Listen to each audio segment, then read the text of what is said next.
What was your second most terrifying experience on the Appalachian Trail? It's difficult to pin down because there were plenty of scary moments, more highlights than scary ones. But I think everyone should spend a night in the forest alone because the sounds, might be a squirrel, it might be a black bear. Just a tiny few millimeters of nylon between you and the unknown by yourself in the dark is terrifying. And then if you earn it, deeply comforting and starts to feel like home. Hmm, okay. So I'm Pittsburgh Pat, and this is my good friend Ryan, and he has a YouTube channel called the Verdigris Table, and we've done many podcasts together. And we've known each other now for several years, but I have never gone into detail with you and had you unpack your experience on the Appalachian Trail, and it's something that I admire and don't ever foresee myself doing. And I think a lot of my viewers may or may not be, well, I'm sure they're intrigued by it whether they intend to do it or not, or whether they've done it. You can tell us that, of course, in the comment section. But yeah, I want to spend a little time talking about your experience. So why the Appalachian Trail? I mean, obviously it's a challenge, but like, when did you do this? Why? Like, give us a little backstory about this. So we're going on, this is 10 years. My 10-year anniversary just passed. Hmm. And it was there's kind of a two-part. I discovered my love of hiking, stumbling upon Mount Greylock, which is in the Berkshires and is the mountain that Herman Melville was staring at that inspired Moby Dick. Oh, wow. And I did not know that at the time as I started to climb it and realized, like, oh, this is a bad idea. I don't have a map or the proper shoes. I'm going to get lost in the wilderness. I have no idea. I didn't even know, like, it just said Greylock. I didn't know it was like Mount Greylock was the name of the mountain. I didn't know what I was signing up for, the elevation change. Um, and so that got me. I was always like a Thoreau guy. I liked nature, but I had recently moved from suburban Long Island, so like hills and trees, a little bit to Astoria, Queens, concrete, just on Mm. all on four sides of me, a little strip of sky above. So my thirst for nature was unquenchable. So that got me into hiking, got me intrigued, and one of the closest, most popular trails was Bear Mountain, which is contentiously but accredited as the oldest stretch of the Appalachian Trail. So B-E-R, on B-E-A-R, bear. Bear. Okay. There are many Bear Mountains. Yes. This one is in New York on the Hudson River, and when you get to the top, there's a couple different approaches. But odds are you're not going to take the AT to get there from the parking lot. But when you get to the top, there is a trail with just a inconspicuous white blaze, and there's an arrow that says I don't have the numbers in front of me, but like 1,000 miles that way is Georgia, Mm. and 1,000 miles that way is Maine. Ha! So And I that's the couldn't wrap my center. head around it. That is, it's not the midpoint. It's Oh, closer. New York is closer to Maine than Georgia, but it just boggled my mind that like I could walk to Georgia from here. Like I could walk to Maine from here. wow. Surely that was an exaggeration or something. And then I went home and did some Googling. I was like, oh no, you people not only can you do that, people do, or at least try to. Okay, so a couple things. So first, that observation that the lack of nature in your immediate surroundings inspired you to seek it out when you were in Hmm. Astoria, you said. Okay, so Yes, that's a very thing that I interesting. took for granted was trees and greenery and fresh air and quiet and darkness. I need these things. So you found that, oh, yeah, well, I interviewed somebody, an astronomer about dark skies. She's Mm. really passionate about being able to see the Milky Way. And but that's a different podcast. But yeah, the so many things. The Tell me about that white blaze. What does white blaze mean? So trailblazing Trailblazing. is p typically paint. If you're following a trail, there's Oh, some sort of demarcation, okay. and you can kind of see it on the book behind me. But Yeah. the Appalachian Trail is a single white blaze, a single stripe of paint. So that's a So marker you, on a tree or a post or a rock that says, "Hey, you're on the trail." yep, yep. So you're just looking for the next one of those for Okay. for 6 months. So how often, I mean, how do you know when you've gone off the trail then? You're supposed to find it within a certain amount of steps, time. It is it is a very popular trail and very well maintained for the most part. Again, it's been 10 years since I've been there, but Maryland, get your act together. Okay. Maryland was one place where I got off trail a few times or like confused. And by the time I got to Maryland, I was pretty good at knowing where the trail is. Mm. A hiker will tell you if you don't know where to go, look for the rocks. I think a lot of it is erosion, but you might want to go walk off into the soft underbrush. But it's like, no, look for the roots and the rocks. That's where everyone else has walked. That's where you're supposed to be going, even though it's less Oh, pleasant. the dry earth, the packed earth, not like the scree and the right, because people aren't going to generally try to get a twisted ankle, right? So they're going to look for firm footing. And just a million people with trekking poles and a bunch of stuff on their back create a path that you can very clearly see. Once in a while, you'll like go off a deer trail or like a bear trail, or more often than not, different. There's a lot of trails that intersect. Okay. So So um, what time of year? Okay, so where did you start? I So did you started in do Georgia in okay March. in March? You would a lot of people start March 4th, which is fun. I shot for the solstice. So I Is there set a off on reason the for March 4th? Is it an just anniversary or something? It's just like a traditional march date. marching forth. I don't know. It's like a Ah, pneumatic device, I like guess. like May the 4th be with you. Okay, gotcha. But yeah, I like the idea of the solstice.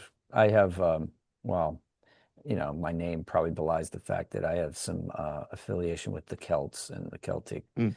calendars thing that I like to study. But anyway, yeah, so the solstice, got it. So I'm sorry, the equinox, right? So the vernal equinox. Oh, Right. yes, my fault. Yeah. Hmm. The I shot for the vernal equinox. You can start in Georgia. No, so I was northbound, which most Mm. people are, no bow, Mm. because the weather's with you. I You can see. start in March in Georgia, and there was snow on the mountain the day I started. Um, What's the name of that mountain? that is Springer. Springer Mountain is where it starts and ends Is in in Georgia. Georgia, and it's one of the biggest waterfalls in like east of the Really? Mississippi River. I think it is this. Yeah, it's also so I the one of the first decisions you make if you're starting, you're probably starting northbound. 70-80% of people do. Okay.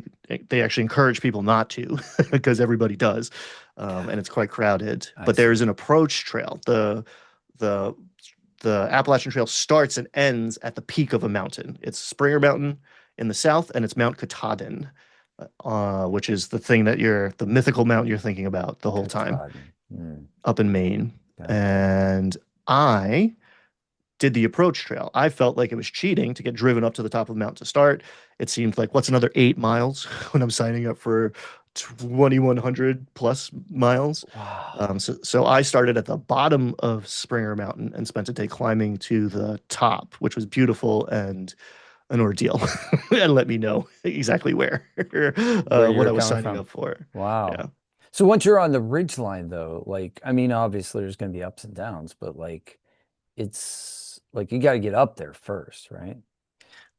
Correct. And the Appalachian Mountains are old Yeah. and eroded. So Really there's old. there's a lot of up and down. It's out there's a the PCT, the Pacific Crest Trail, is much more one dramatic and two up on the ridge line. On the AT, you're doing a lot of up and down. Okay. Often you're Okay. going to like a shoulder, you're not going Because there's all a the lot way of down erosion. to the bottom, Yeah. um but yeah, Yeah. you're not walking on flat ever, So except for a little stretch. geologically though, the Appalachians are like one of the oldest. easily accessible mountains for geologists, right? So if you're a geologist, it's probably like a dream come true, right? It's incredible. I got into geology a little bit because there's something when you spend so much time like looking out over mountains again and again and again, different viewpoints, you realize like, oh, this is a standing wave. Like you can see that it's the same thing that makes ripples in a pond, um, but through a different substrate and just for ridiculous scales of time. I spent a lot of time Mm. thinking about time. Um, Hiking out west got me into geology more because the world just changes colors every few feet because there's not vegetation. So like if you gain 100 feet in Yeah, elevation, it's like the world is yeah. orange now, the world is blue now. Like, well, Okay, so a couple things. So one, the time thing. So how long did it take you to do the trail? so I should say I am not a through hiker, Okay.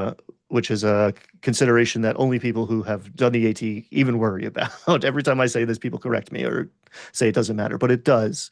I did not finish the trail. I walked from Georgia Okay. to the Mason-Dixon line. I stepped foot into Pennsylvania from Maryland. Okay. I came home to New York because my sister was having a baby, and I took a week or two see people, and then hiked out from Bear Mountain and went to Katahdin. And the plan was to go from the Mason-Dixon to New York and hike home, but I didn't do that last bit. And it's funny because Okay. now I basically skipped Pennsylvania and now I live in Pennsylvania. Yeah. So that's my dirty little secret. Okay. So I only did 1,800 miles. I am Only a 1800. So do you, okay, so are there, is this like, do people get real vigilant about this? Is it like if you put an AT patch on your coat, like they're like, no, you didn't do Pennsylvania, you poser or you imposter, or is it like, dude, respect, man, you did like, 9/10 of the Appalachian Trail. if you hike 2 days on the AT, you can put a Yeah, patch on your backpack. Like yeah, it's not, yeah. it's a very awesome, welcoming community. If you Like if you stay sit, overnight. if you sit on a trailhead handing out candy bars, like you could put, which people Which would they're make they're you very called. popular, I imagine. Yes, trail angels are some of my favorite people. See, that's So a it's thing I never heard, but wow. Okay, so mhm. tell me about Trail Angels. So it's very popular early on. I did not know it was a thing either. What's your first experience with one? A day, well, not day one, day two, um, in the gaps in Georgia. So like Still in it's the east Georgia. coast of America. You cross a lot of roads. Um, Oh yeah, so sure. I didn't think yeah, about that. So highways and yeah. yeah. That's funny enough. The scariest part is in New York. You go over what's it? I forget the road. But like coming up upon Bear Mountain, you cross over the Palisades Parkway, and like Okay. it's scary. So that Most of was the time, there's a bridge or a tunnel or something when you're sure. going over like an interstate. Yeah. So that was your But scariest AT moment. So now we have to have something else to tease them with at the end. So I'm going to ask you a question at the end. I'll give you some to think about in the meantime. So I've been asking people this question. I was at a convention. I got a couple good answers, but how much money would it take to fundamentally change the way you live your daily life? So think about that. Put that in your subconscious while we unpack the rest of the AT. All right. So back to the AT. So okay, so you got these angels out there. They're just passing out candy, or like what's going on? Is it like Halloween? uh, the barbecues, or I'm sorry, cookouts. If you're from the South, in New York, we call it a barbecue, but it's not. I mean, I'm sure someone is out there dragging a smoker to a trailhead. But people are handing out sandwiches and drinks. One of my Wow. first experiences, a dude handed me a Keystone Light, and I was like, "This is an awful beer," and I've never had a tastier one. Dude, there um, was a day we were paintballing and I had not had I was doing some P90X or some fitness thing and I hadn't had a soda in like mm, months and that was all there was like Sprite and I don't even like Sprite. I don't like lemon mm. lime sodas. Man, I was so dehydrated, all that sugar. I was like my body was like, "Yes, more, please," right? So I can identify with what you're saying. But so there's people like just this is like a freaking tailgate. It's like a Dead concert. People are like, "Hey man, good for you. Here, keep going, keep going." Like a a miniature or a slow marathon, like people passing out cups of Yes. water. Yes, there are um, a lot of people who have done it or are part of the community. They talk about the Appalachian Trail is a small town, 15 feet wide and 2,000 miles long. It is very much a community, and you'll see like church groups and you Especially in the hitchhike a South, lot I too, imagine. Yeah, especially in the South. It's funny, yeah. You get used to Southern hospitality, and then you get up sure. north to some No, like that's a real boo thing. you get to like some bougie Massachusetts towns where like they don't pick up stinky hitchhikers. Whereas in Tennessee, like, you're celebrated as a hero, and it's like you're the tourist industry for that town. That's In the awesome. Berkshires, a little bit less so. So, are there any stretches where there's nobody? Sure. I mean, you'll go. So I was in the bubble, which is a ever an expanding thing, but I was with the main cohort of through hikers. Okay. So like if you are expecting that, Thoreau-esque Walden Pond man alone in the wilderness with his thoughts, the first campsite I got to, there were like 65 people. Okay. Um, So that's Less and community. less as you progress. Oh yeah, I mean immediately you meet people. I met a couple guys the first night, a couple Germans. I just got back from Germany because one of my best friends now I met that day doing the approach trail. And we've been fast. You walk 600 miles next to a guy, you get to know him pretty well. Yeah. And funny, you mentioned our the first thing we would do when we got to town is get a Coke, and it became a race to see who would, because we would walk at different paces and stop at different times. Like you don't Hmm. march. I don't know, just the way we did it. You don't march next to each other. Hmm. So it started to become a race of like who could get to town first and buy the sodas from the gas station or whatever. But like, oh, the best Coke you've ever had is after hiking for 3 days. Okay, so money. All right, I gotta ask this. Mm, So, like, people yeah, out there that are gonna listen to this, they're gonna be like, "How can I afford to do this? How much money does it take? How can I get time off work? Like, how? Like, this is a serious commitment. Like, it's a time commitment, but it's a financial commitment, right? Because it's not yeah. just I don't have any money coming in, because I'm not actively working and getting a paycheck, but like I'm putting money out, and you got to buy stuff. And how do you keep your money safe and like, what's the logistics of that, you know? Yeah, financial considerations are a huge part of it. I was lucky and privileged, and in a moment in my life where I had no dependents, no one counting on me, um, How old didn't were have a you? Do you mind me mortgage. asking what was your age? Yeah, I always have to think about it. I hiked out at 32. Okay, Yeah, I turned 32. 30. I turned 33 out there. So Yep. no mortgage yet, no kids. Okay, cool. Yeah. And then And I was between like mad at between like jobs, or before did you quit your job and say, you know what, I got to do the Appalachian Trail, I got to quit? I had a really uh I worked in a time machine is the way I tell people. I worked for like a big family business, not my family, but a family had owned this business for generations. It was Aboff's, Long Island. Check them out if you need some paint. So I worked for them for a very long time, and like I walked up to my boss one day, and I was like, I didn't know if I was quitting or taking leave. Right, It's not really like a sabbatical in retail, right. So I was like, here's the thing, You're and I not gave them a ton tenured. of Yeah, notice. I'm yeah, not tenured. There's yeah, no, yeah, yeah, yeah. yeah. I'm not a partner. I'm just like, I was a manager. I've been there for a long time. I was like running a store for them. I had like Sure. clout and was well liked. I was like, hey, I'm going to do this for 6 months.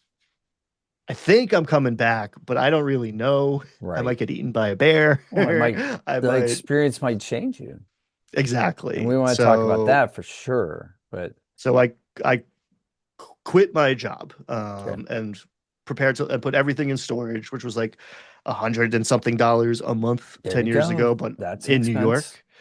York. Food you're eating, you have to carry everything you eat. So Mm, you're eating a lot of dehydrated goods. So mm. pretty cheap. You're Okay. eating ramen and dehydrated mashed potatoes and tuna packets.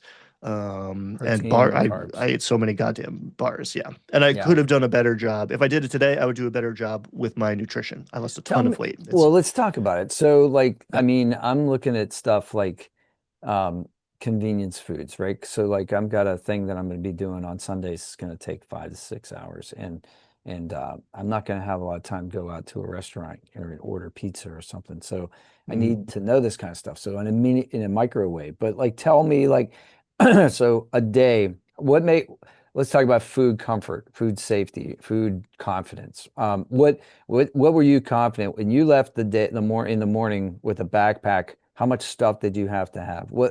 How many bars? How many ramen packets? Like, It, what did you think was like, okay, this is going to be enough for me for the next day?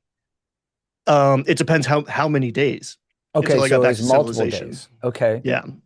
So in again, like New Jersey, New York, you cross the street, yeah, you're within walking distance of a deli. You know, you're carrying the same 4 days of food for 3 weeks because you're eating Oh, egg okay. sandwiches. Oh, cool.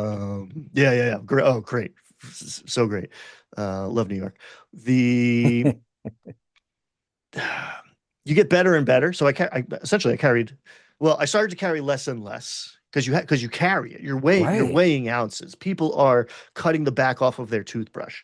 Um, Right. I I carried a stove, so no microwave, no refrigeration. I carried a little stove and a butane tank. Some people go stoveless. It's pretty niche. Most people carry a stove. Some people rely on a fire. Most of the time, there'll be a fire, but I Yeah, helped what if it people. rains? Right? What if it rains? Which it rains a lot in the summer. I mean, whatever. Climate changing. The year before me was drowned out. People were Mm, miserable. My mm, year was okay. 2016 was pretty good. mhm. But there were a lot of nights where like a bunch of, pretty skilled people are struggling to start a fire, putting uh rubbing alcohol, hand Mhm. sanitizer on toilet paper, and Light it. pe holding their rain jackets over the thing because uh this guy, Wookie, didn't have a stove, and if he was going to eat today, this fire had to get started. Yeah. So again, it's very communal. Okay, tell me, well, okay, so I get ramen, I get that, I get how you do that. What if I'm sure anybody that's gonna do this knows how to boil water. What Mm. were your go-to bars? I mean, this is 2016, there's a lot more choices now, but what were your go-to bars? Oh, for sure. It came down to variety. Oh, we don't have any product endorsements here, by the way. I Yeah, mean, you get 10% off these glasses if you use the product code I'll put in the description. But yeah, there's no like the Quest is not giving us any money. You know what I mean? None of these guys are giving us money. Although you can if you want to. So like, call us. We both have channels. hook Anyway, it up. yeah. Um, Give me a like million a kinds, lifetime bars. Yeah. a million Everything. kinds. So you weren't Because like, like okay, I'm only going to eat whey protein or soy protein or pea protein. Like you didn't care about that. You're just like, whatever I need. and I've had three kind bars every day for the last 2 months. I can't eat another kind bar or I'll puke. Like I couldn't eat tuna. I'm not a huge fan of tuna. I eat tuna a lot and like I'll have it in sushi now. But like a packet of tuna makes my makes me nauseous Oh, okay. immediately So I'll because I remember not OD'd to on bring it. that to league night because There you to go. D&D night because I do bring the foil packets sometimes, but usually it's chicken. So yeah, yeah. But I do eat Yeah, those a lot. those chicken packets are very good. Yeah. Jerky, a lot of jerky, a lot of different kinds of Yeah, jerky. I gotta get in love with jerky. I'm not a big fan, but like I'm gonna have to learn how to do that because I need a lot more protein in my diet. Go ahead. Yeah, So I mean there were jerky, vegetarians out there. People would yeah. dehydrate meals and send it to themselves. Ah, Um, like UPS it to the next town. yeah, so I didn't know this until I was out there or until I was getting out there. You can send a package to a post office and pick it up from a post office. Yeah. So if you don't have an address or Or a PO box. or a PO box, now you need a friend at home because they will only hold it for so long. Yeah. So you can't send something like 4 months ahead of time. You need someone at Right. home shooting packages. But I Yeah, knew, they don't want to be in the storage business, but they'll like there's a reasonable amount of time. Yeah. yeah, Well, that's interesting. No, I've heard of people going on vacation and sending their souvenirs via mail. You know what I mean? Like, oh, Mm, we got like 10 seashells and they're this big each. We're not pulling these on the plane. We're not like paying for another bag. We'll just throw it on you, have FedEx like send them to us, via freight. But or air, depending on where you are. But yeah, that's cool. That's a great idea. So here's a couple. So there's a couple secrets you already gave them. So like you can mail food to yourself, mm. dehydrated packets of food. Um, so did you get a dehydrator? Do you like dehydrate your own food or I mean, we do now because I grow a lot no? of like herbs and stuff. Yeah. But no, out there I did not. My dad was prolific at sending me care packages. Oh, that's awesome. And yeah, it's great. And I was very popular because he would send me, An 17 pounds of abundance. food, and Yeah. it's just And like, then you have to eat it. I'm trying to carry 7 of this. So yeah, I was handing out, It's like if you carry some of this, you like can have some of this. basically trail Yeah. mix. Yeah. Every once in a while, someone would like Oh, hike out because you're going to a supermarket, you're going to a convenience store. Like you're on the okay. East Coast of America. Every few Okay. days, like you get to go food shopping. Well, what's the most Um, barren part of the trail? Like what was the longest that you weren't able to get to like a convenience store or a supermarket?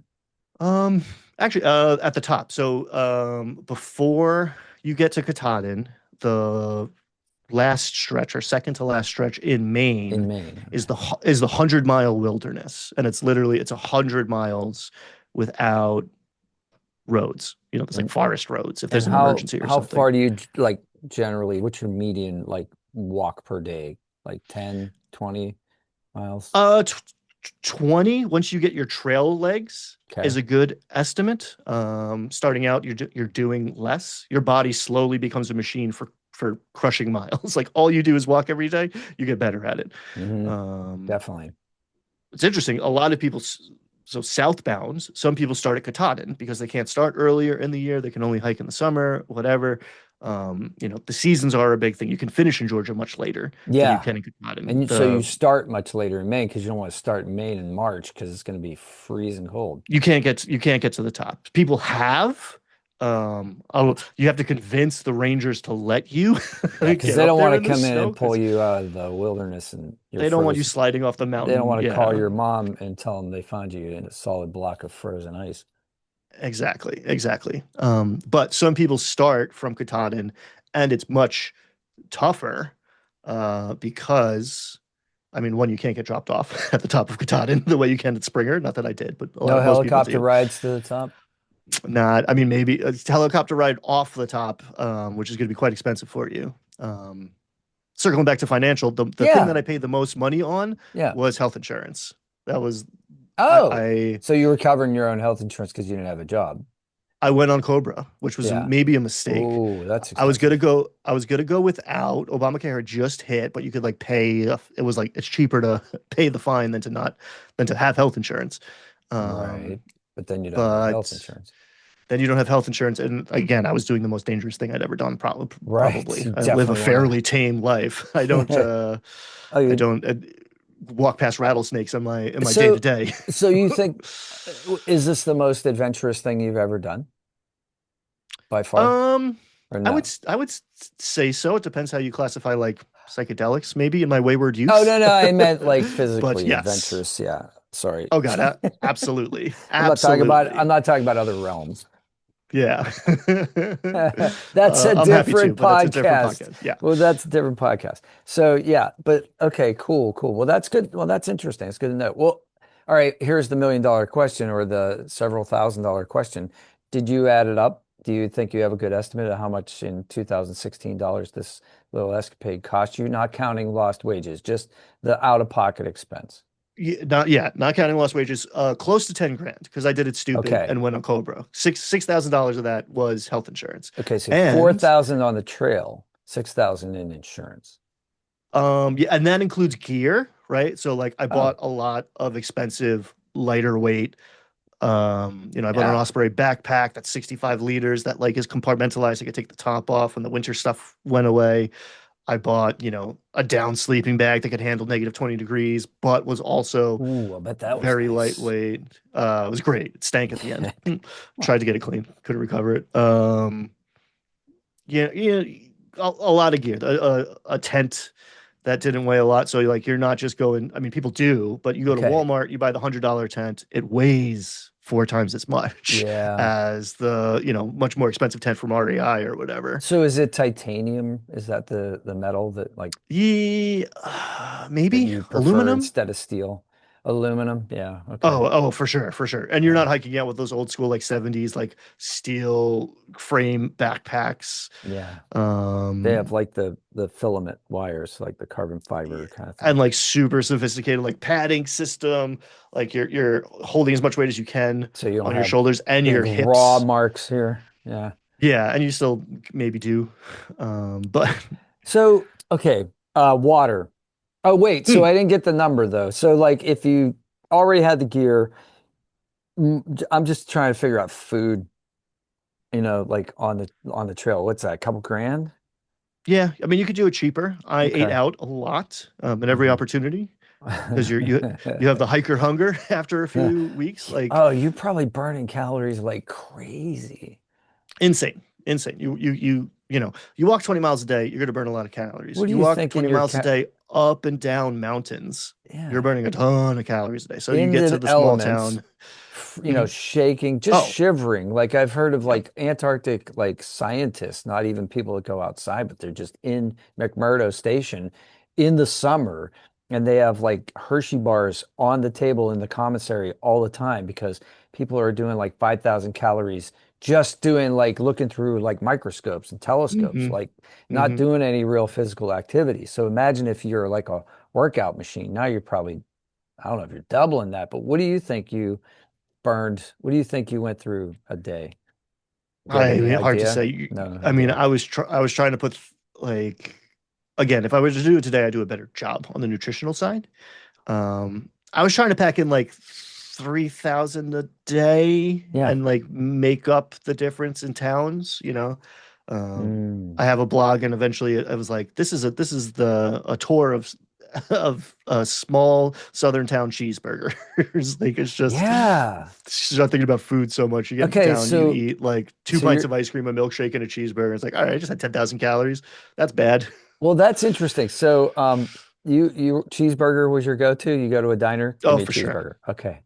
All right. Because And you like go to a diner on the AT and it's like, give me the hiker cheeseburger, which is like too big to fit in your mouth. It's like three patties and like, yeah. yeah, insane. So when I did my sabbatical for my novel, similar situation where I told my boss, like, I need a month off. I got to do this. It's here. I got to put it on the page. And I don't know. I think I'm coming back. But anyway, and I went to the Outer Banks and it was in the off Mm, season and all the restaurant people adopted me because I was in the restaurant industry and we all mm, so but every restaurant had a different night where they had like a prime rib special. So I ate prime mm, rib for like 3 weeks, like every mm, freaking night. And it was always so good. So but that's cool that like because it was cheap. I'm not, you know what I'm mm. saying? Like it was like casino cheap. Like, like I mean like it was, and I could eat like once a day and then supplement it with like something else because that just filled you. So, but yeah, so the cheeseburger thing, that's awesome. Uh, And another expense that you could have that I could have forgone. I mm. wouldn't. It kept me sane. But hotels. Every Oh, couple weeks, I would get a hotel room with people most of the time. Not always, but every once in a while, it's just like I am going to have a shower and a bed for the first time in a yeah, week tonight. yeah. All right, so cleanliness. All right. Are there outhouses along the way, or they're like, or you? Yes, Yeah, okay, yes, there are. You're for the most part, you are walking through very well maintained places that see a okay, lot of people. So there are privies in different there are pit toilets, there are occasional okay, public restrooms in national parks or whatever. okay. I did carry a poop shovel, a little trowel. Just so you can bury Uh, your stuff. so you bury your stuff. You used it a few times. Some people prefer that because a an outhouse on the top of a mountain is occasionally Not well terrifying, maintained. Yeah. not well maintained. Sometimes you'll find porcupines in them. Porcupines like the heat. Ah! The biggest the the That would be biggest a rude spider. awakening. Oh, for sure. The biggest spider I ever saw. And I saw it again when I lived down there, but I saw what I've didn't know at the time was a Fisher spider, but a spider the size of my hand while using a privy. So I was like committed. I was in the middle of using it, and on the door, a couple feet away, is the biggest spider I'd ever seen, other than like a tarantula behind glass in a zoo somewhere or something. Um, so Did you yeah, talk to it? Did you calmly say like, "Hey, we're going to share this space for a few moments. I Please don't leave know me how calm alone"? I was, but I was like, oh boy, hey buddy, you stay over there. I'm gonna get out of here as fast as I can. Those, See ya. when you see animals like mammals, like I talk to birds, squirrels, all that kind of stuff because we feed them and like they come around. So if you're feeding birds, you're feeding squirrels. We even have names for them. But like, so I'll talk to them. Um, but like arachnids and arthropods, things like that. Like if they're of a certain size, I kind of almost expect them to have language skills. You know what I mean? Like they're so big. It's like you must be intelligent, like so I don't know. Like uh how'd you feel about Nate? Like you were talking about the Thoreau experience and we've been talking about how it's civilized, but like what was your experience with like nature, animals, trees, having like, do you think like that? Do you set up a sympathetic vibration with your voice? You know how it is when you talk to a dog and you're trying to like make sure it's friendly and you just kind of say like, "Hey boy, hey," and you have a certain voice. But like, was there any like sympathy with nature that you found when you were doing this sort of thing? For sure. Yeah. So, hey bear, whoa bear So is how many bears did you see? is um 3 or 4, which is low. Okay. Because again, Jersey, funnily enough, is the most likely bear encounter state. It's a small stretch of the trail, Hmm. but you're going through very suburban places where bears are used to people and eating garbage. And that is actually quite dangerous for people and the bears. A fed bear is a dead bear. If they start associating people with food, you're in trouble. So for you should always do it. I pretty much always did it.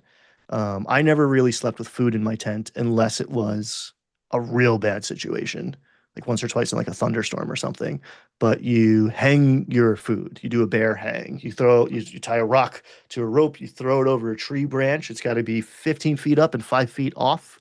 Hmm. Um, and you suspend your little dry bag of all your provisions because a bear will come and sniff it out.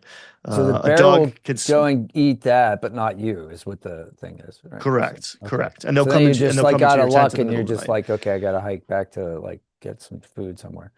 But And also, you wake up at 2 o'clock in the morning with a bear eating its way, like cutting into your tent to get your food, and that's a well, bad situation. did you have it eat your bag? Did you have a bear eat the bag?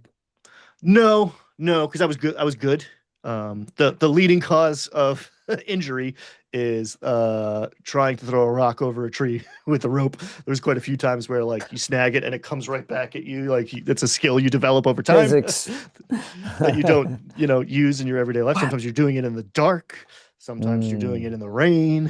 mm, Sometimes and I wear glasses, so like no mm, contacts out there. So mm. like you know Yeah, you won't be rain touching your rain misted cornea, glasses. Oh when you're God. handling No, that. no, no, no, No. no. Mm.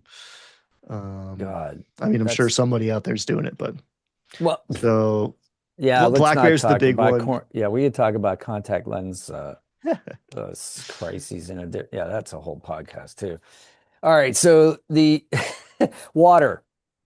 Did you like have a pump and you found a fresh water stream and you had the rock that only has holes that are like zero point 0.3 microns and you could like pump your own water, but it takes all day, or did you just carry water? Because water's heavy. Water is heavy, which is why you don't carry much of it, and water is abundant on the AT. Yeah. Um, Mhm. so That's I one am thing I a do have to say about where we live, and you can look out the window right now. There's lots of water here. So, yeah, yeah. folks, Sometimes if you live sometimes in the an desert, overabundance. like we got a lot of water. So come on up here.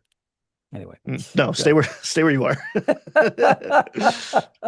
Don't come. It's a finite resource. They'll be coming soon enough. No, that's probably true. Um, so I'm a big advocate. I like the Sawyer squeeze. Tell me Um, what that is. that is a filter that has a series of perfectly calibrated ceramic micron openings that take out bacteria. What you're worried about is Living bacteria. organisms. You're worried about giardia, beaver fever, mostly. Um, a deer Yeah. peed of this, 40 miles upstream. You're drinking the bacteria that's eating that. You're going to have a bad time. Happens a lot. Yeah. So filter your water. You can boil it. Takes a long time. Tastes worse. You can do iodine. I didn't see a lot of people Heard of doing that, it. but I've never You can do tried that. iodine, but what you do is you have, for whatever reason, smart water bottles are the most durable and lightest. At least they Okay. they were at the time. Huh. Water bottle technology may have changed, It's but you been have a 10 dirty years. water Yeah. bottle and a clean water bottle because you don't want to drink out of this dirty water bottle that you shoved in the stream because there's drips of water on the surface of it. You do at times, whatever. You get more and more overconfident as things progress. But I had a smart water bottle filled with the dirty water. The filter goes right on top, and you squeeze it out. I used a Gatorade, like Ah, because it had a wide mouth. It was just like a yeah. little bigger of a Bigger target and like target. Yeah. better to chug. Cool. And every so often I would do like electrolyte packets. I would walk out of town with like a Gatorade that I would drink pretty quickly. Sometimes I try to save it, but it's like Yeah. you have to carry everything you have, and you Yeah. feel the difference of You having an carry extra it in your bottle of water. stomach. Yeah. Yeah, exactly. You would camel up. I still to this day camel up, where Do just like you? drink a ton of water Yeah. at the source, Yeah. so that you don't have to carry it with you. It's in your stomach. You Yeah. don't feel it the same. What, okay. Yeah. That's a good point. I have a couple life straws that I just keep like as a survival kind of thing in case the water's out for 3 days, which during the dark times there were a couple Mm, times when we lost power and we weren't sure like, what was going on with the water. So I was like, you know what? I'm gonna invest in some of these, just for the heck of it. But I've never actually used them. I didn't even test them out. I just figured they're pretty self-explanatory. But here's the thing, like, what are the things that like, okay, zombie apocalypse kind of like training. So mm, um we're smart guys. I'm assuming that like our audiences are pretty smart as well, but I'm not experienced with the outdoors, right? So what's the level of like, okay, I I didn't know this and I needed an experienced hiker to tell me this, or I would have died or been laid up for a long time, the mm, Giardia kind of thing. Or mm, like, what's that?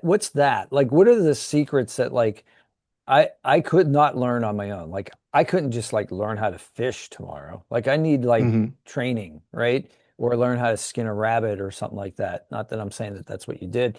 I'm just saying like in the hiking world, like what's the thing that what's a couple big things that like novices like me would be like I'd be at sea if I just walked out onto a mountain. Bear bag is huge. What's that?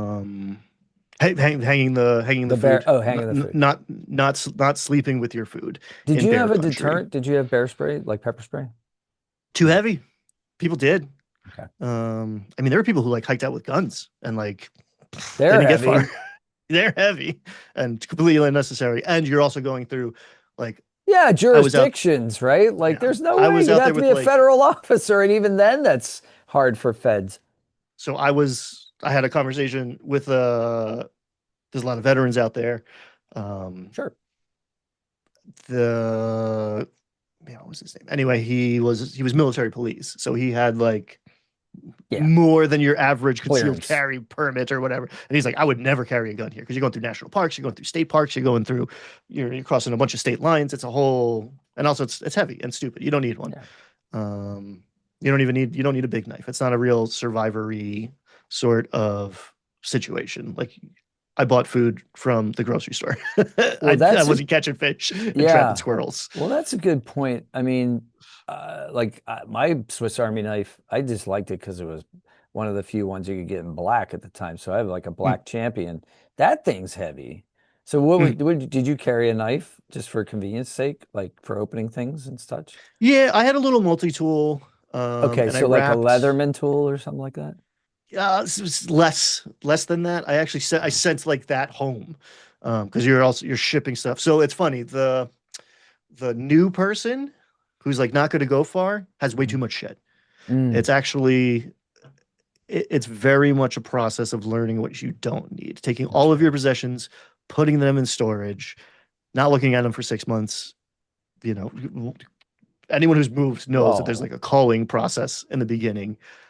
Putting it away for 6 months and coming back to it, it's like, I guess I didn't need any of this shit because it's I the forgot I new owned this. Marie Kondo method, right? Just leave Uh, all your stuff in a locker and see if you actually needed it and then give it all away. God, I and then need to do that. having to carry what's with you, like having to Yeah. carry all of your belongings becomes, people are, I thought I was going to read a ton. No, not carrying a book. Carried the guidebook. When you carry today, I would probably use the app. I imagine cell phone service is better. And so is battery life. But carried the guidebook that told you like how far you are from the next water source or whatever. You're ripping pages out of it as you go, as you finish them. I ripped it in half. I sent half of it to New York to send back to me because you feel this difference. So everything that you carry, Wow. everything that you have is weighing you down, and that is like never less of a metaphor and more of a physical, actual, perceivable, visceral It's like fact. TR90 glasses instead of the standard plastic or like titanium frames instead of Hmm. the steel ones. Hmm. That's so funny. I mean, And I'm then, I'm laughing, but I can imagine you don't even want a pocket full of change, right? Like yeah, yeah, keep people the go coins. people go very hard, and then the luxuries that you carry are like very mindfully. Like I carried a little French Yeah. press. I wanted coffee every morning, Oh, that's and some cool. people thought I was nuts. Is it like a little And plastic one about yo big? I used to have one for it the was like studio. I think it was Yeah. baby Pyrex. Yeah, Yeah. and it Yeah. was no, maybe it was plastic actually. The one I have was Um, plastic, a small one. I think it was so designed like for that. It was designed to be like portable, yeah, it's like a lightweight camping thing. little. Yeah. I mean, and then people, eventually I started Excuse me. drinking cowboy coffee, and then I found again, there's ways to do it cheaper. I got the instant Starbucks single serving boys, which Mm, who knows what they cost now. I haven't got them in a long time, mm, but I would buy those at the grocery store, and I mm, eventually set my because also got hot. I stopped drinking hot coffee mm. because it was hot outside all Yeah. the time. Um, High summer. So yeah, you're very mindful over what you need Okay. and what you don't. So now I'm thinking about the similarity, the experience of like an astronaut or something, right? So Mm, every gram counts, right? So yeah. what were your luxury items? What were your three? Did you have like three trinkets? Did you have something that was like a remembrance of home or like a lucky stone or like did you have anything like it was like Uh, a D&D trinket, like Coffee. Well, this is pre D&D. Honestly, I discovered D&D after the AT. I'm a little bit younger. I didn't have like the older brother in the late 80s, early 90s to like show me. I was the nerdiest guy I knew. So like, those nights in the 90s, I was playing Texas Hold'em. I was still sitting around the table with a bunch of dudes hanging out, mm, but we were gambling. that's a better skill actually to have. You can make Well, money at that. no, I'm if joking. you're I'm good, joking, but yeah, I mean, I know some people who have, but I know more people who have not. If you're good, you convince yourself that you can make money, and then you lose a lot more money. that's true Um, too. but Yeah. we were playing small potatoes. Mm, Anyway, my the coffee pot was a big luxury item. hmm. Um, and then I mean, a phone is not a luxury item at all, but I also carried a battery backup That was and almost essential in headphones. 2016. Yeah, but I kept a blog, so that Headphones, was like like over the ear headphones, heavy or no, a no, little like these earbud, guys. like what you're wearing, little Yeah, yeah, yeah, earbuds. I yeah. don't think they weren't Bluetooth at the time. No, Um, I listened to a lot of podcasts later on. I mean, it was also 2016. That was a contentious election, if you remember. there was stuff There's going a lot, on. It there was stuff going on, was right and I before we felt, went through the dimensional rift. yeah, But yeah, so all right, so I guess that answers that question. All right, so I guess we're getting I don't know. Is there anything that I didn't ask that you were like meaning like you're like, oh my God, I need to tell him this? No, I was gonna tell a story about you were talking about talking to animals and like yeah, woe Yeah. bear is a big one. But I had an argument with with a young buck. Um, a lot of deer out there, obviously. And it was the roller coaster is this stretch in Virginia that is like a lot of up and down on purpose, which isn't fun. Screw you guys. I don't know who made that one. Um, There was an easier way, but they decided that's what they were going to do. and it's the approach to the halfway point. It's you're coming up on Harper's Ferry, which is the spiritual halfway point, not numerical, but like Harper's Ferry is the halfway mark. That's where the uh, main conservancy offices are.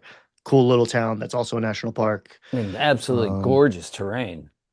so like I am tired, exhausted, ready to be done doing this stretch that's not fun. It's like 95 degrees, and I Ooh. startled this little buck. I mean, not it was a buck. It was a deer with horns, but there he had a I don't know couple points. He wasn't like the king of the forest here. But I was like, whoa, and he's like, oh, and I'm like, Mhm. oh, sorry, man. And he um looks at me hard and just like stands his ground and stamps his foot. Ooh. And I don't know to this day, I don't know if that's like a deer behavior or whatever, but like it was very clear he was communicating with me. Hey man, F off. And I was like, what? No, screw you. And I was like swinging, you're carrying trekking poles. So I'm swinging my trekking poles above my head because like he's on the trail. Like for me to go around him is annoying. And also like he's a deer and I'm a person. No, I have the right of way, bro. So I'm Ah. like yelling at this guy. I'm like, come on, man. And I said, I am your leading cause of death. Go away. Like, I don't want to hurt you. And like Wow. in my mind, I'm doing the math. I'm like, I'm pretty sure I can take this thing. It's gonna suck. Like it would hurt to get hit by a deer, but I think I win this fight. But I don't want to do it. I'm just trying to scare it off. And like deer are easy to scare off, but I don't know if Usually. we were in the rut. I don't know. But he stamps again and then goes into like the football stance. Like he's Oh about to I was like, no. "Oh shit." So I put trees between us Yeah. and like wait for him to go and I'm just like laughing and cursing and just like I just want my cheeseburger and Coke, man. Like you were standing between me and Mm. civilization and a night like in a shower and a night in a bed. Um which became less and less appealing. The most interesting thing I found to this day. When you start, you're like visiting nature and like coming back to civilization. And there's no like points that I can like say like this is the moment it changed, but eventually you live out there, like that's home, and Mm. you're visiting this culture, civilization, like, Yeah. and you realize that like these are fairly new circumstances that you spend most of your time under a ceiling in walls, right? Like architecture Right. isn't very new, but like still people were outside a lot of the time. Yeah. And there's parts of your body and brain that are built for that and are missing that and are attuned to that. So I like what I suffer from anxiety, whatever. That's part of my identity. Out there, there's plenty to worry about: rattlesnakes and Lyme disease. We didn't even get into black bears and whatever, random people in the middle of the night. But the idea of like, okay, I have enough food to make it to the next place. Hmm. Uh, I know which way north is, and I am not just like walk north, don't die. Life was very simple, and other than like peaks of oh my god, I'm gonna get struck by lightning because I'm on the top of a mountain in a thunderstorm. This tree almost just fell on me. Someone just said, "Hey, did you see that cottonmouth?" And I said, "No, what?" um, Beyond like little spikes of abject terror, you're very chill. It's just very you're exhausted and you're hungry, and life is very simple and makes sense. And part Mm. of your mind is like super peaceful in a way that is hard to achieve in day to day Civilization. life. Yeah. Cool. Was there ever any buddy in the middle of the night? Were there any suspicious characters? Every once in a while, you would walk past some people camping out, and they're like, you get to know, you get to smell through hikers. You get to know your own. Because again, it's a big communal thing. So every once in a while, especially down south, there were a couple times where I was like, I don't know what you guys are doing here, but like you didn't expect to see me. Mm. And there's a lot of people behind me, guys. So if you're, If I don't know what you're you're doing like, out here, yeah, but if you yeah, don't want to be seen, if you're doing something nefarious, you're going to be discovered. go If you deeper. wanted to So be yeah, alone, yeah, this is not the place. So accidental. So people know generally the Appalachian Trail. So, but you didn't think there was any like personal safety issues. Like you didn't think there was any predators out there. no, and I mean, you hear horror stories, you know. Right. That's why I ask. I'm a man, you know, so that That helps. precludes But a lot of stuff. but I'm one man and so if there's two, I'm outnumbered, two Yeah, people that valid. cause me Yeah, like ill intent. So yeah. yeah. Don't. There was a couple times where I was like close to a road. It's funny, yeah. People become the scariest thing. Like I almost stepped on Mm. a rattlesnake. That might be the scariest moment. Um, but yeah, you're just like set up your tent, you ate dinner, it's getting dark, and you see a light out there, and you're like, oh shit. You know, it's not like leave the porch light on Yeah. as a comfort. It's just like, oh, there's someone in like that's someone's house over there. Or like roads. Don't camp out by the road. That is good advice because occasionally you'll see like a good campsite. But that is, and I have done it once or twice because I was done hiking that day and couldn't do more miles. Hmm. But roads are dangerous for cars, but also for people. You know, the most dangerous thing out there is us. Yeah. So do you hang with like your fellow hikers a lot? You're like, hey, like there's six of us, like let's all camp here. Oh, for sure, for sure. Okay. Okay. Especially, you know, Did you you're at spend a lot of you're nights alone or no? towards the end. Mm. So as time progresses, you come out of the bubble, right? A lot of people drop off. Right. It's There's attrition. a 70% and 80% attrition rate. Um, a big chunk of that is the first few days, people not realizing what they signed up for, which Yeah. I understand. Um, as I got further north, I got out of the bubble and I spent more and more time by myself, which was great, honestly. Hmm. I was ready for it, very contemplative, because I expected that experience, and instead I was at a party. You know, this is Yeah. like 30 to 60 cool, interesting people. Most of them are going northbound at around your pace, so you're seeing the same people Yeah. at camp every night for weeks at a time. I partnered up with Christian Gentle G, and we walked from Georgia to Virginia together.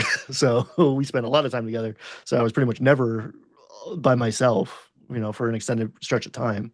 Okay. Um, but then up in like Vermont and New Hampshire, it got stretched out. I would spend a lot of nights by myself in the woods. You'd see people all the time, but Yeah. and then you start passing people coming south, which was cool because you can be like, oh, you gotta try the cheeseburger over here, or like don't go to this spot, or like whatever it Yeah. is, Tell you know, Dolores when I you're said, hey, like that. exactly, Hmm. exactly. So the amount of time, okay, so you left on the vernal equinox, March 21st, I assume, Mm. on and in Georgia, and then got to the Mason-Dixon line and just crossed it. And what was the date, if you don't remember exactly? That was late late June. Late June. And then you went home for a week and a half, 2 weeks, saw, your sister was having a baby, and then you got back on the trail in New York at Bear Mountain, Bear Mountain, yep, and then you which went is to the Bear Mountain Bridge is the lowest point of the AT. and then you went to Maine. And how long, when did you, so you started in early August. Oh, I'm sorry, early July. July, Started in and then you July, went, finished early September with the intention of coming back, and I was like, I was done. I wow. sprained my ankle like immediately before Yeah, okay, starting so the trail. injuries, right? Yeah, So I was hurt so you got immediately. injured before you got on the trail, Yeah, and you went anyway. I thought it was a good idea to like get used to trekking poles. I never really used them before, but it's like a second set of legs. You're distributing your weight. Makes So when you sense. have 30, 40 pounds of shit on your back, it's super useful. So I was paying more attention to where I was putting those than where I was putting my feet. Sprained my ankle like literally the week before, and it like swole up. Like it was like Whoa. a legit. problem, and then it felt okay when I started, and it gave me like a little bit of trouble. And actually, I got an X-ray eventually in Virginia. I was like, I have a hairline fracture or something because this sucks. This hurts. Um, Wow. but Did no, you? I did not. Okay. So I kept going, but like, yeah, I was in pain a lot of the time, Wow. which is common. I came back with plantar fasciitis. Yeah. Um, Yeah. That's no fun. I remember the first yeah, so time I had that, I was like, oh, so this is what the rest of my life is going to be. And then it went away after about 2 hours, and I was like, oh, okay. mm, But like that's a special kind of pain if you haven't had it's that before. it's bad. It's bad. Yeah. I got some insoles that helped quite a bit. Yeah. Um, Yeah. But you got to make sure it's fasciitis and not fasciiosis because if it is, you're doing the wrong thing. You know what I mean? So like you need a diagnosis. So if you're out there and you're experiencing this, like don't trust the internet. Go to a doctor, man, and go to mm, like a good podiatrist and tell him you know the difference between the two, that there is a difference between the two rather. And then he'll be like, okay, yeah, you're right. Let's figure out what this is. And he'll twist your foot a certain way and you'll figure it out. He'll figure it out or they'll figure it out because yeah, that can be you can really hurt yourself if you're doing the wrong thing. You're like, I'm just going to go to the store and buy these inserts. Like, get somebody to tell you that's the right course of action. But anyway, um, yeah. So like, I'm cool. I want to pause here for a second, and then I want to ask you that question about the financial thing, if you're willing to answer. I know that people don't like talk about financial stuff, but yeah, sure. Which one? I thought what financial thing? I'm going to Which part? ask you, how much money would it take Oh. to fundamentally change your day-to-day life? Like what that you would change your lifestyle over. And I'll Hmm, be right back. I'm going to pause the recording right here. okay. All right. So, my question to you, Ryan, is Hmm.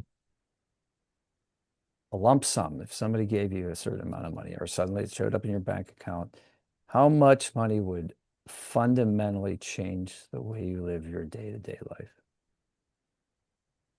Um, so my first impulse is to do a bunch of math and be like, all right, what can I put in the market and assume is a conservative 7% return to pay my bills and whatever, to do a bunch of math.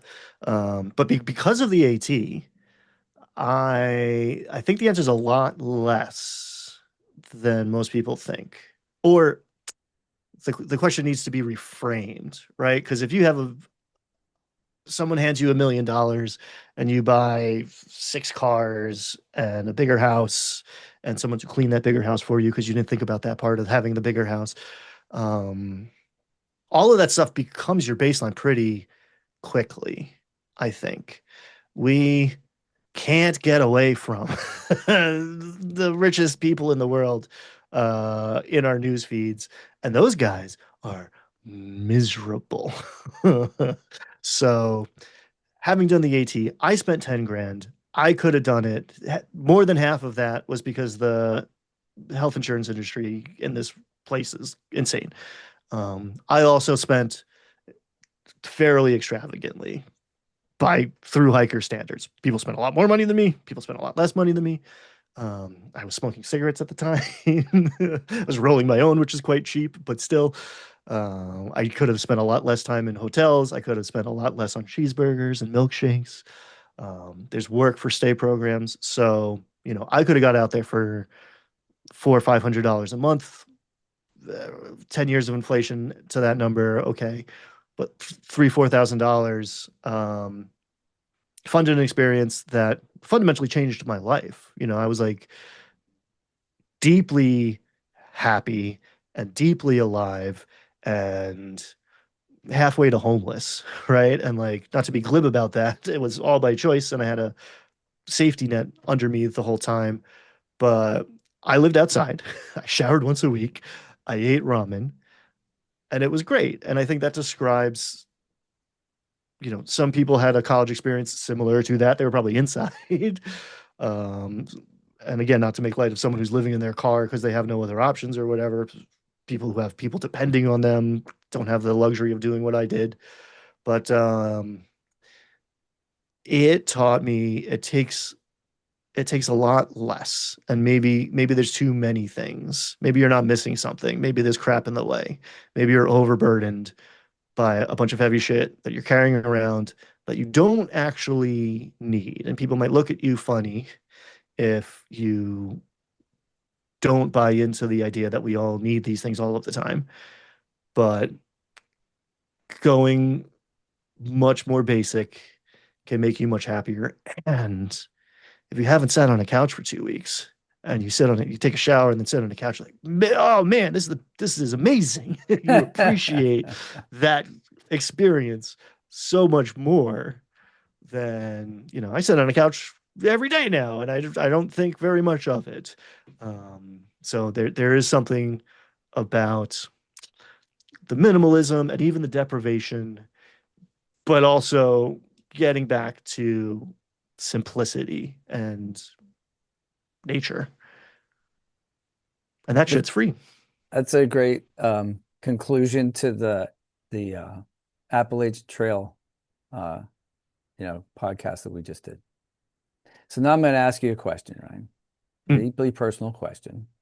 okay. At this moment in time in your life, how much money would it take for you to fundamentally, I need a number, change your lifestyle from day to day?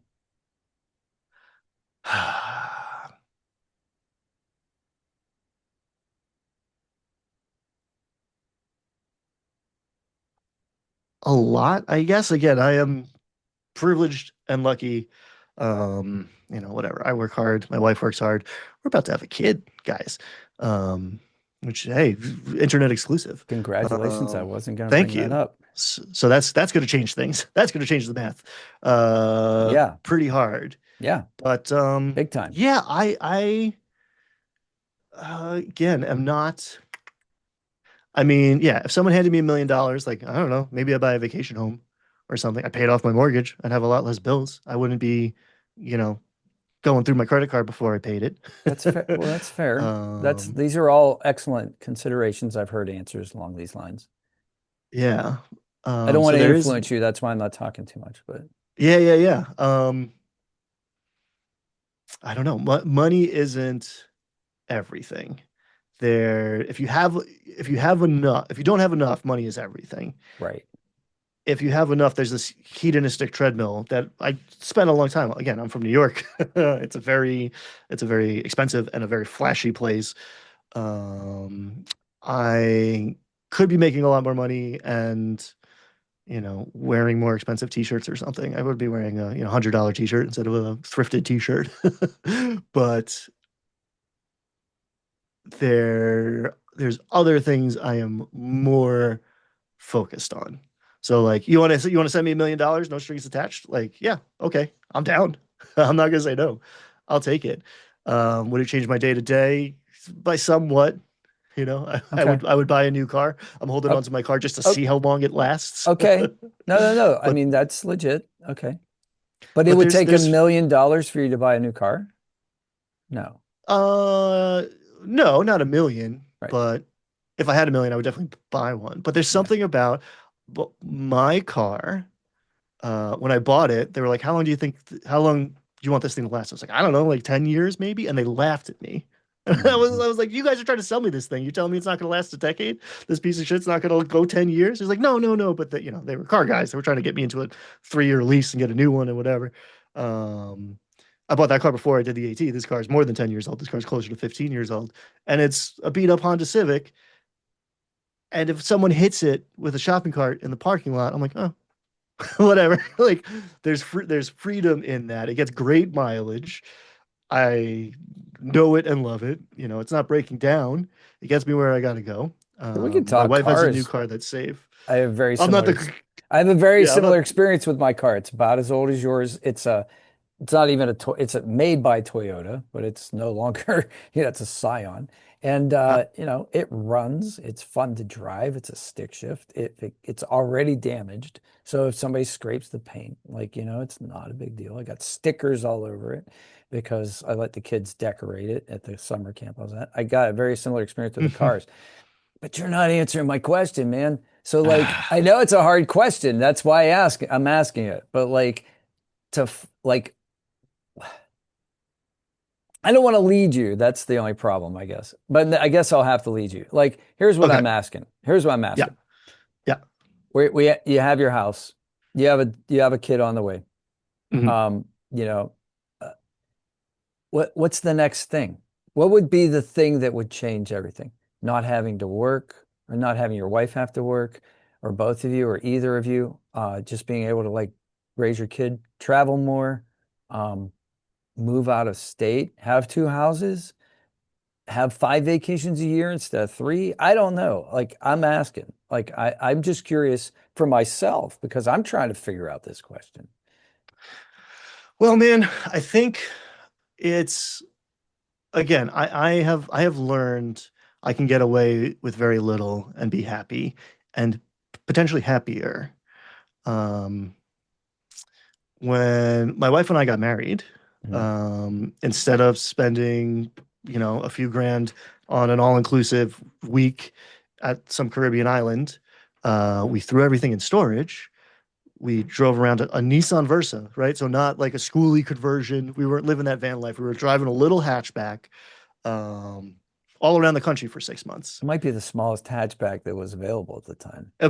Pretty small, pretty small. We built a whole thing, and again, lucky that we didn't have whatever financial considerations. I did health insurance a little smarter that time. I learned my lesson, but it was still I was paying up the most expensive thing we had to pay for it was health insurance, even though we Mhm. never used it.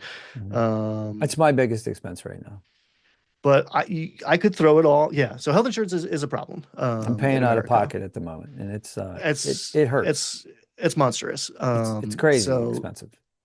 that could be But I'm a lot using could it. change with Medicare for all or what some sort of universal system. Baseline Don't societies hold your everywhere breath. else Don't are hold your doing it. breath. Not here. Not here. It's I don't not know. gonna Things could change very quickly though. not that Um, quickly. I think it's gonna get worse before it gets better. But anyway, um, I think it's a lot less if you're willing to do a lot less, Yeah. right? If you're willing to live out of a car, um, yeah, and eat So cheap. you're thinking Uh, like in the opposite direction. You're thinking like, you know, you don't even need a job. Like you could live off of what would be the amount if you didn't work, what would be the amount that you would need to have in order to live that lifestyle that, off of your 7% investments? I don't know. Like I've never done it. I've never lived out of a car, so I don't know how much that costs.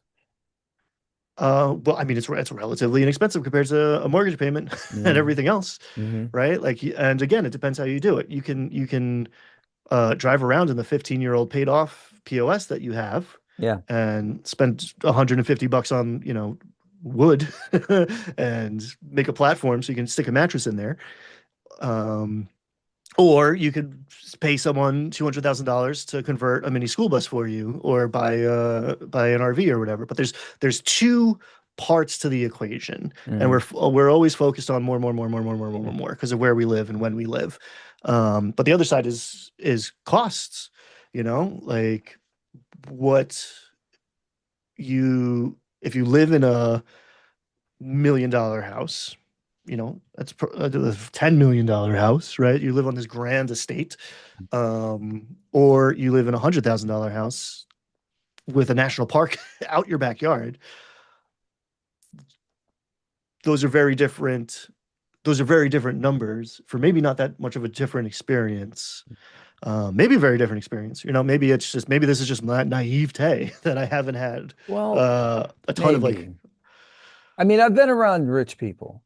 Like I've had clients that are like way, way more wealth than I, could even imagine accumulating.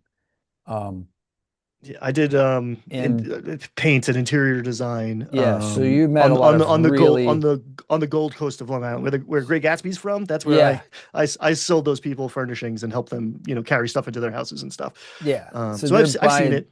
buying stuff that people would, that would feed a family for the rest of their lives. But and I get that. And I mean we could have that whole argument too. But what I'm saying, I guess, is I have a friend that says you can only sit in one chair at a time, Hmm. right? So Yep. like, how many freaking chairs do you need? You know what I mean? Like, okay, yeah, I mean, you got a lot of money, you would entertain. So you might have a dining room set, you might have like plates for everybody. But here's the thing that I've started to realize, and you can rent things. So I don't have to own a boat.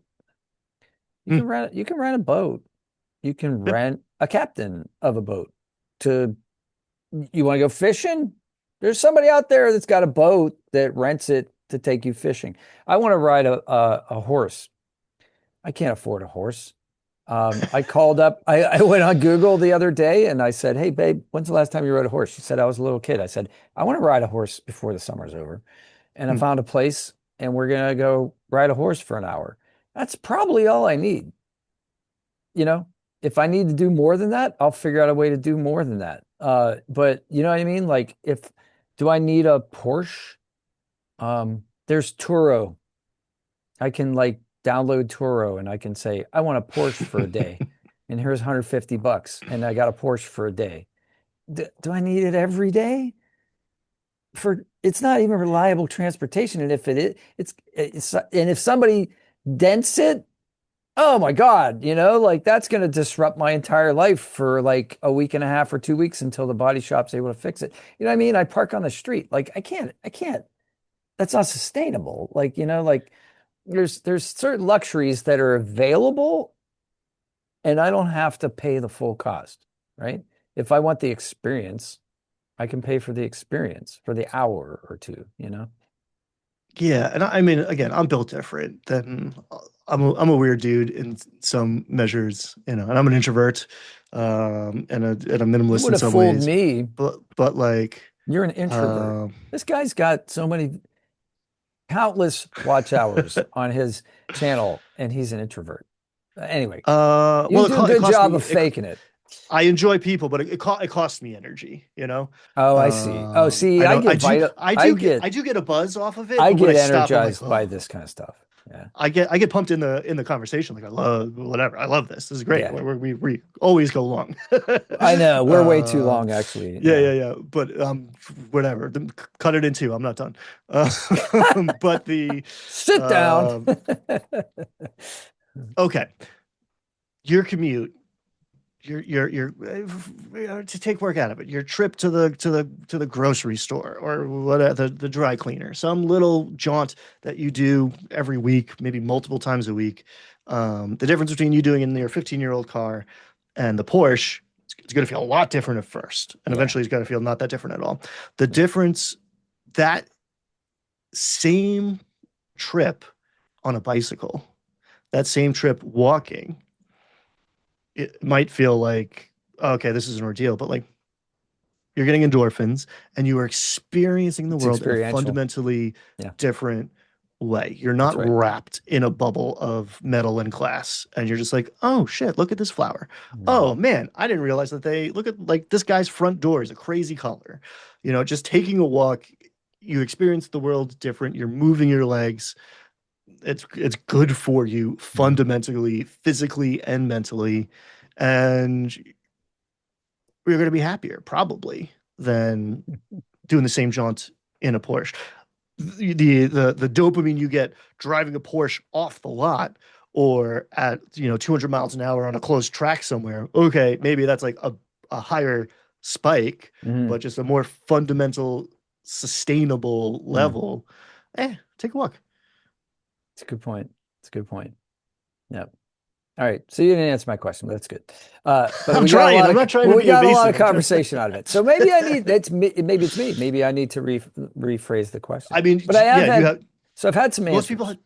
Yeah, most people have like a number. I They go, had some well, very specific answers. So one lady yeah, said she needed $7,000. And I'm like, $7,000. That'll $7,000 fundamental will change. that'll Huh. fundamentally change your life. How's that? And she said, that's what I need for a down payment. I mean, a deposit and 2 months rent in order to get out of my parents' basement. And I was Hmm. like, that's a great answer.. It's a legitimate answer. Um, Again, a listen, lot of what I that come from is privileged too, right? It's very easy to say Right. like, I don't need, Right. because like 7 grand, 7 grand would be nice. I'd I be had pumped if moments in my I, life where I had that experience though. Like, right? So yeah. like Oh, college, for we talk sure. about college, like eating peanut butter at the end of the month because I couldn't afford jelly, because I overspent before the end of the month. You know what I mean? Like just stupid stuff. But there's a safety net too. You know what I mean? There is a safety net. Like I've found out since there are resources out there, for people. Mm, So, but I had no idea. I just, I was brought up with the philosophy of it's you against the world, right? There's nobody's going to come and rescue you. And uh, that's not a terrible way to train for life, but there's lots of resources out there, like, do you really need to eat? You know, there's churches that have like free, lunches. They're not going to turn you away. You're like, dude, I haven't eaten in 2 days. They'll be like, come here, you know, like, so it's possible. I don't want to live that way, but like, but no, but her answer was very specific for a very specific problem. And maybe the fact mm. that I can't answer this means that I am privileged, that I don't have to, I'm not I that mean, there was a time concerned. in my life Yeah. I did it to myself, right? I Yeah. made a series of choices. And again, I had a safety net that I was doing my damnedest not to use, but Right. Right. You don't want to call 20, your family and say, I need rescuing. Right. Yeah. yeah, but like, my rent was a couple $100. We had a 3 bedroom place, in a shitty neighborhood in a shitty city, and it With was 700. roommates. Yeah, it was $700. So I was like, so there, my rent was $350. Hmm. Hmm. And I was like, oh shit, I'm not going to make it this month. Hmm. Um, and I was working at a pizza place, so if I wanted to, my food budget was $0. Like I could Hmm. eat at work, Hmm. Um, and Now that's a what? luxury item for us. We stopped at Monticello's on Thompson Run, best pizza Uh, I love. And they're just, that's a luxury for us. We're like, pizza? Oh my God, we haven't had pizza in a month, Whereas like that used to be my bachelor staple, like that was always in my refrigerator, cold pizza. Now there's cold pizza in my house today, and I'm like, pizza, like we normally don't eat that. It's weird. It's weird how things get topsy-turvy, what's essential at one point and a staple becomes a luxury item at other points in your life. It's very bizarre. yeah, I mean, it's very useful to sit and appreciate where you're at, even if it doesn't seem so good. It's because, like, again, we're very conditioned to think about what we don't have because it makes us good little consumers. But Well, it's a you know, survival skill.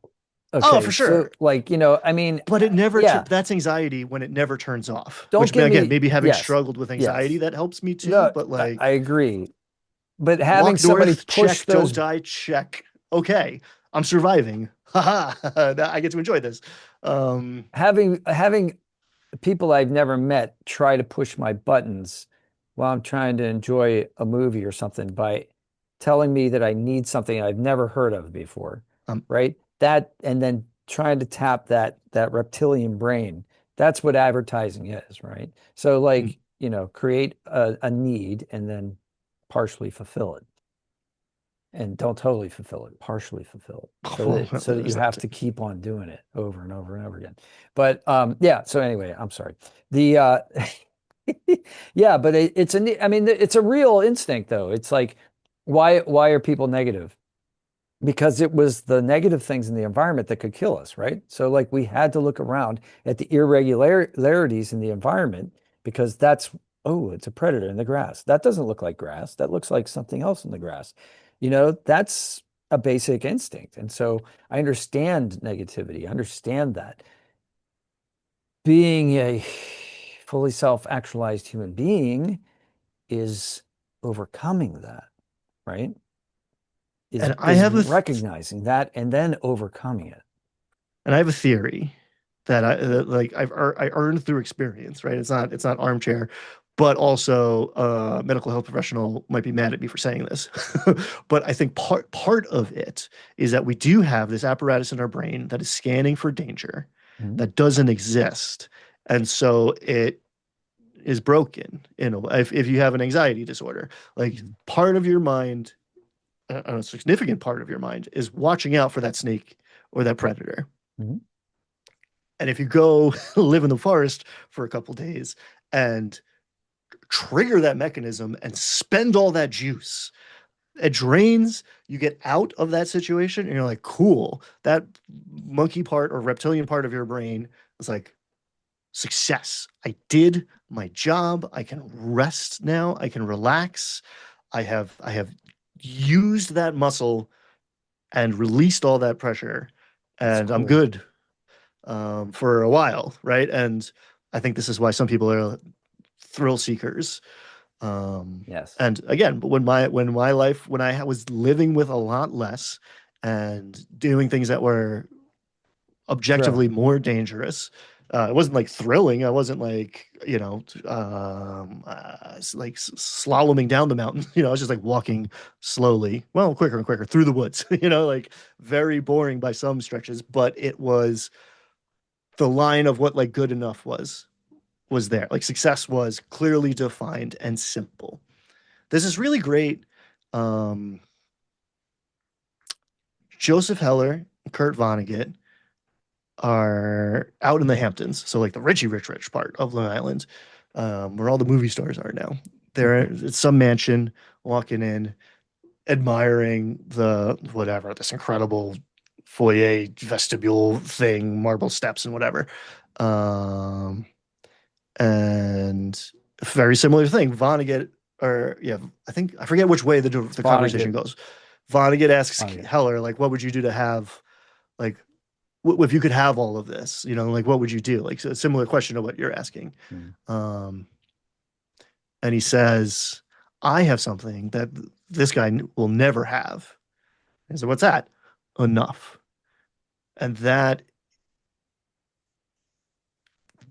is like that is kind of the point of life in a lot of ways, is like reaching that uh equanimity, and more is not enough.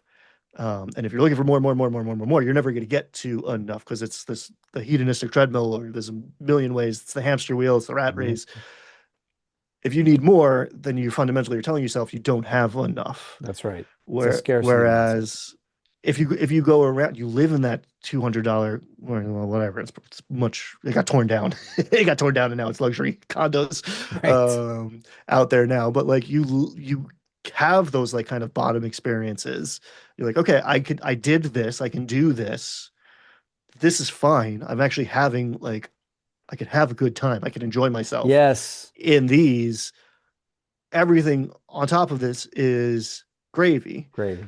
Um, most Americans $700 is enough to ruin their whole time. Like you got to drop an emergency $700 on your car.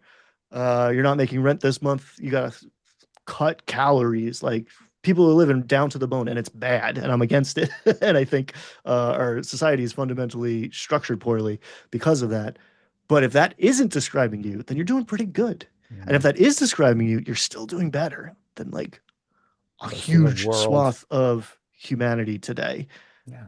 And then just look like historically, like you live better than the Sun King. Like, yeah, okay, he had a Absolutely. courtier to wipe his butt, but he pooped in a pot and he never had pizza. You're doing good. It's good here. Yeah, and you have all the information of humanity right here at your. Well, that's a mixed bag. There's a price. But yeah, all right, another podcast. So this is awesome. We got over, and I love the Heller quote. I love the Vonnegut thing. Mm. That's one of my favorites. The problem is my brain, I see, here's the thing. I want more out of life than life has to offer. Oh, interesting. That's me. But I Yeah. recognize it. So I try to do what you've been doing. So you reminded me of this with this experience, this Appalachian Trail experience. That helps me. So I hope this helps other people in the podcast that are listening to this podcast, because it helps me to remember that that is my broken brain. My my reptilian brain wants to acquire resources because there may come a moment of scarcity, right? I am a squirrel. So I need to remember that that's an instinct, and I can indulge in that instinct as long as I'm conscious of the fact that I am stroking that part of my brain, right? And it's unnecessary, you And know? I would take it a step further, and you get, and it's like, sounds conspiratorial, but it's not. That part of your brain has been hijacked. Yeah. Like the advertising, like you go see a movie and there's a commercial and it's like, drink Coke. Yeah. That is, We've been conditioned. that is that is 80-year-old technology. Yeah. All right. And they've been working on that stuff for much longer. So like the real stuff you don't even know is happening to Right. you. Like we Right. we are being conditioned. And another, like, tune in and drop out. Another thing about spending a couple days in the woods Mhm. is you're eventually you're not getting those signals and you're That's just hearing right. yourself now. That's And you right. kind of not only you clear out your So what's consciousness. that like? Okay, so when does that, what does that happen? Because a lot of people have a lot of negative self-talk, right? So when they Mm, are quiet with themselves, they don't want to, well, first of all, I know a lot of people, friends and others that they constantly occupy themselves with something to do so that they don't hear that. They spend their times mm, drowning it out, drugs, alcohol, whatever, but mm. also just like activity, just keep me busy, keep me busy, keep me busy so I don't have to think. And then when you finally do meditate or when you finally do like get into a situation where there isn't that stimulus, you don't have the electronics, you don't have the screen. How, what did you feel like? Like, was there a little bit of a deprogramming? Was there a little bit of a withdrawal when you like got on the trail? For sure, for Mm. sure. There was, again, I expected to bring books. You know, you get into the hotel room, you turn on the TV. Like you, Mhm. again, it was 2016. News was Yeah, there happening. was stuff going It on in the world, it right? felt like the world. It was like momentous, and like again, you get to the deli, and it's on the And news. they're Like it talking just about it. it was a crazy time. So it felt Mhm. like um, I needed to be informed about the world because the world was going to fundamentally change one way or another. Um, so that was part of it for sure. Yeah. But I mean, my own personal journey, everyone's built different. Meditation has been huge. I don't know if I consider myself a Buddhist, but like a ton of very Western white boy Buddhist practices. I meditate a lot. And then We therapy, should like we should having go help we talking should through it is huge. we should go to the Zen Center. We should do that. Oh, I'm down. I'm It's a down. yeah. It's like the wrong, it's like a D&D night of the week, right? No, no, no, no. That's the training thing. So we went to an open house. There's ways around that.